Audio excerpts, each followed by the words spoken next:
So ఇప్పుడే మనం చూసుకున్నట్లయితే తెలంగాణలో ముఖ్యంగా చూసుకున్నట్లయితే విద్యార్థులందరూ కూడా దాడి చేయడం అయితే జరిగింది. అది కూడా మనకి కేంద్ర మంత్రి కిషన్ రెడ్డి గారి ఇంటి మీద అనమాట.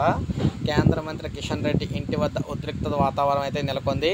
విద్యార్థి సంఘాలు ఆందోళన అయితే చేపట్టడం అయితే జరిగింది. మీరు ఇక్కడ చూడొచ్చు, మొత్తం పోలీసులందరూ ఎక్కడికక్కడ వీరిని అయితే తీసుకెళ్తూ ఉన్నారు. సో విద్యార్థి సంఘాలన్నీ కూడా కేంద్ర మంత్రి ఇంటి వద్ద అయితే హడావడైతే చేస్తూ ఉన్నాయి.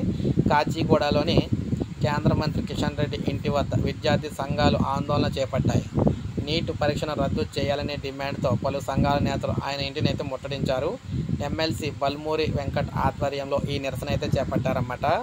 ఈ క్రమంలో ఆయనతో పాటు విద్యార్థి సంఘాల నాయకులను పోలీసులు అరెస్ట్ చేశారు. వారిని నల్లకుంట పోలీస్ స్టేషన్కి అయితే తరలించడం కూడా జరిగింది.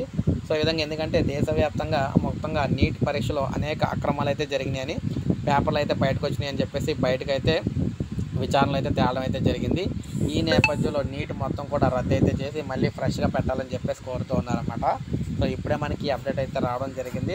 అక్కడ మొత్తం టెన్షన్ వాతావరణం అయితే ఉంది ఆయన ఇంటి దగ్గర, కేంద్ర మంత్రి గారి ఇంటి ముందు అయితేనే. సో ఇది మనకి లేటెస్ట్ అప్డేట్ ఇప్పుడు వచ్చింది. ఒక లైక్ చేయండి, సబ్స్క్రైబ్ చేసుకోకపోతే మన ఛానల్ సబ్స్క్రైబ్ చేసుకొని ఫాలో